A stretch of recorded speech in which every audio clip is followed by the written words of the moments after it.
Alors, je suis dans une salle virtuelle que j'ai créée et j'ai envoyé le lien à 3 amis, trois différentes personnes qui vont venir me rejoindre dans la salle d'une minute à l'autre. J'ai hâte de voir quand ils vont arriver. Là, vous pouvez voir, j'ai activé ma caméra. Et si je voudrais désactiver ma caméra parce que en attendant, je veux terminer quelque chose, je peux désactiver ma caméra en cliquant ici sur la caméra. Et là, on peut voir que ma caméra est désactivée. Donc, quand ils vont arriver, je vais activer ma caméra de nouveau, puis je vais pouvoir leur souhaiter la bienvenue dans la salle. On peut voir ici que je me retrouve seule dans cette salle pour le moment parce qu'il n'y a qu'une personne. On peut voir qu'il y a une barre de navigation en bas et je peux naviguer. Puis là, j'ai Mathis qui vient de rejoindre. Bonjour Mathis. Bonjour. Ça va bien? Oui, toi? Très bien. Alors, voyez, j'ai réactivé ma caméra. Comme ça, Mathis, tu peux bien me voir? Oui. Super. Oui. Excellent. Je te vois bien. Et on a une deuxième personne qui arrive, qui est Marimé. Bonjour, Marimé. Hello. Alors, merci, Marimé, d'avoir ta caméra d'activer. Comme ça, je peux bien te voir. Et on a aussi Isabelle qui se joint à nous, qui est aussi dans la salle de rencontre virtuelle. Excellent. Comment est-ce que vous êtes venu me rejoindre? Je ne sais pas si, Mathis, tu veux répondre. Comment tu es venu me rejoindre dans la salle, Mathis? J'ai cliqué rejoindre l'appel, puis ça m'a renvoyé à rejoindre la réunion. Oui. Excellent. La réunion. Parfait. Tantôt, on a triché à Isabelle, on a fait un test, puis tu avais eu des problèmes, hein, je pense, avec une de tes connexions. Donc, est-ce que des fois, il faut cliquer autoriser sur des boutons qui pourraient apparaître, Isabelle? Oui, il faut bien prendre le temps de lire parce qu'au début, quand je me suis branchée pour rejoindre la réunion, j'ai pas vu qu'on m'avait demandé d'activer ma caméra. Puis quand j'ai rejoint l'appel, je pouvais entendre, on avait du son, mais on pouvait pas me voir. Donc, c'est super important de lire à l'écran ce qu'il y a là, puis d'autoriser les différentes fonctions dont on a besoin, dont la caméra et le micro. Excellent. Ce qui est intéressant aussi, je pense que Mathis, dans notre test, tu avais eu des problèmes avec ton audio au début. Veux-tu nous en parler rapidement? Oui, c'est parce que moi, j'ai un micro puis un haut-parleur séparé, genre, c'est pas comme une paire d'écouteurs. Fait que le son, il allait dans mon micro, puis je parlais genre à mon speaker parce que, le son, comme, mon ordinateur pensait que mon speaker, c'est mon micro c'était mon speaker, fait que ça marchait pas, je les entendais pas, puis je suis pas sûr que vous m'entendiez non plus. Puis c'est quelque chose qui peut arriver, hein, dans ce temps-là, quand il n'y a pas de son, peut-être juste vérifier. Mais il y a aussi une autre chose qu'il faut faire attention, parce que des fois, on pourrait être en train de parler, puis les gens nous attendent pas. Parce que, est-ce qu'il y a une façon de fermer notre micro dans la salle de rencontre? Oui. Est-ce que Mathis ou Marimé, vous voulez nous montrer comment fermer le micro? Oui. Mathis, tu peux le faire. OK. Fait que je filme mon écran? Oui, vas-y, tu peux partager ton écran. Oui. Partager. Juste trouver le bouton. Présenter. Excusez-moi. Je cherchais pas le bon bouton. Oui, puis je l'ai mal dit, hein. On parle de présenter à la salle, présenter maintenant. J'ai dit partager. Quand tu présentes, tu partages ton écran. Voyez-vous? Oh. Alors oui, on voit Mathis qui prend le contrôle. On peut voir l'écran que tu as. Oui. OK. Fait que pour enlever notre micro, c'est ce bouton. Alors, on n'entendait pas Mathis pour une seconde. Ah, c'est ça.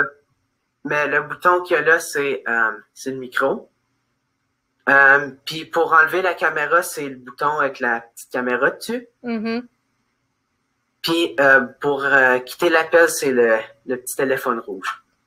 Qu'est-ce qui arrive quand on quitte l'appel? Tu peux arrêter de présenter si tu veux, Mathis. Oui. Marimé, qu'est-ce qui arrive quand on quitte l'appel? Qu'est-ce qui est arrivé tout à l'heure? Tout à l'heure, c'est que j'ai quitté l'appel, puis là, je savais pas quoi faire. Ça, je suis retournée, j'ai pesé sur le lien, puis j'ai reparticipé à la conversation. Donc, ça pourrait arriver hein, qu'on clique sur le téléphone par erreur au lieu de cliquer sur le bouton de son, puis il s'agit juste de retourner dans la salle. Puis tantôt, tu nous as montré, Marie-Mé, comment voir si quelqu'un a quitté et s'il est revenu dans la salle. Qu'est-ce qui est l'indicateur qui nous permet de voir ça? En haut, dans le coin, il y a 2 petits bonhommes, un ligné gris avec Brenda, puis un gris tout au complet. Puis il y a un numéro 4, ça veut dire qu'on est 4 personnes dedans de l'appel. Excellent. Fait que c'est bien ça. Marie-Mé, est-ce que ça te tente de partager ton écran et nous montrer comment ajouter, poser des questions dans la salle si notre son est éteint? Est-ce qu'il y a une façon que tu peux communiquer sans avoir à parler? Je pense que c'est le même. Oui, c'est bien. Ok, j'avais oublié comment. Là, que c'est en haut. Alors, on voit, tu as amené ton curseur sur l'icône qui est à côté des petits bonhommes. Là, tu pèses dessus. Exactement. Tu peux envoyer un petit message. Alors, veux-tu ajouter une question ou juste « Allô, c'est parfait, excellent ».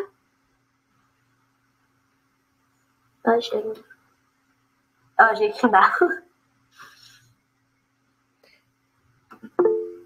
Alors, on voit que tant que tu n'avais pas fait sur la petite flèche, tu as été capable de corriger ton mot. Donc, c'est peut-être une bonne pratique, hein, Marie-Mé, de relire avant de cliquer sur la petite flèche. Et c'est ce que tu as fait, c'est excellent, Marie-Mé. Tu viens de vraiment modeler une belle pratique. Si tu veux, tu peux arrêter la présentation. Alors, si j'ouvre ici, sur mon écran, on peut voir qu'on avait testé tout à l'heure un petit peu de clavardage. Puis, on s'était pratiqué, puis on voit aussi le bonjour de Marie-Mé. Est-ce que, quand j'écris dans le clavardage, est-ce que j'écris juste à une personne? Non. Non, tu nous parles à comme nous. Alors, c'est important de faire attention à ce qu'on écrit dans cette section-là. Puis, c'est pas une conversation juste avec une des personnes dans la salle, c'est vraiment une conversation avec tout le monde dans la salle. Excellent. Pourquoi est-ce qu'on devrait fermer le micro parfois? Peut-être qu'on pourrait tous mentionner une ou deux raisons de pourquoi ça pourrait être une bonne pratique parfois de fermer le micro. Moi? Vas-y, tu veux commencer, Mathis, okay. Vas-y. Ben, mettons que tu t'en vas chercher quelque chose ou quelque chose comme ça, puis tu veux pas que personne personne entende les bruits ambiants, ben tu peux juste peser sur le micro, puis genre là, ils peuvent pas t'entendre. Excellent. Marie-Mé, est-ce qu'il y aurait une autre raison pourquoi on pourrait vouloir fermer le micro? Parce que des fois, tu as des conversations avec des parents que personne ne veut t'entendre. So, là, tu peux juste l'enlever, puis ils vont pas entendre ce que tu dis. Tu sais, disons que tu es en apprentissage à la maison, puis que ta mère vient te demander si tu veux un verre de lait. Tu pourrais fermer le micro puis répondre à ta mère. C'est pas une conversation qui a besoin d'être entendue par tout le monde. Je suis tout à fait d'accord avec toi, Marie-Mé. Puis, ça serait une belle chose qu'un parent viendrait t'offrir quelque chose à boire. Ça, c'est un beau geste. Isabelle, as-tu d'autres suggestions ou raisons pourquoi on pourrait vouloir fermer le micro? Je pense que les enfants ont bien fait le tour, là, dans le fond. Les bruits ambiants, les conversations qu'on veut avoir peut-être en privé, sans que tout le monde entende, là. Mm-hmm. Dans une maison, il peut y avoir un chien qui jappe. C'est sûr que quand tu as 20 personnes dans une salle virtuelle et que tu as 20 micros d'ouverts, ça fait beaucoup de bruit dans la salle virtuelle. Alors, c'est une bonne pratique que de fermer son micro et de l'ouvrir pour contribuer à la conversation quand c'est son tour. Puis, il y a différentes façons de demander la parole ou de contribuer. Ça pourrait être définitivement quelque chose qui peut être défini dans la salle virtuelle avec les participants. Maintenant, pour la caméra, hein, ça serait la même chose. Il y a des temps où est-ce qu'on veut allumer la caméra, puis il y a peut-être des temps où est-ce qu'on veut l'éteindre. Tu sais, tantôt, ton exemple, tu veux te lever puis aller chercher quelque chose, c'est peut-être un bon temps de fermer la caméra et de fermer ton micro parce que comme ça, les gens ne voient pas le déplacement comme tel. Mais pourquoi c'est bon d'avoir aussi sa caméra d'allumer? Parce que par défaut, des fois, on peut peut-être penser qu'on devrait toujours garder la caméra ouverte. Mais pourquoi est-ce qu'on devrait quand même garder la caméra activée? Pourquoi qu'on devrait pas toujours la garder activée? Ben, pourquoi est-ce qu'on devrait l'avoir activée aussi? Pas toujours la garder fermée. Comme est-ce que vous pouvez penser à des raisons que c'est bon que la caméra soit activée? Des fois, les gens sont gênés au début d'être comme ça sur l'écran, mais qu'est-ce que ça donne comme message de garder sa caméra activée? Que tu es encore là. Oui, j'aime ça, définitivement. Puis, tu peux voir la personne parler, fait que s'il y a comme deux personnes qui sonnent un peu pareil, c'est plus facile de dire qui parle et qui parle pas. Ça, c'est un bon point, puis j'avais même pas pensé à ce point-là, Mathis. Donc, c'est ça. Est-ce que vous avez aimé ça, la petite expérience de Meet avec moi? Oui. Oui, ça va bien. Ça lag pas. Bon, ben, parfait. Avec, de mon côté, un Internet de campagne. Alors, je suis contente.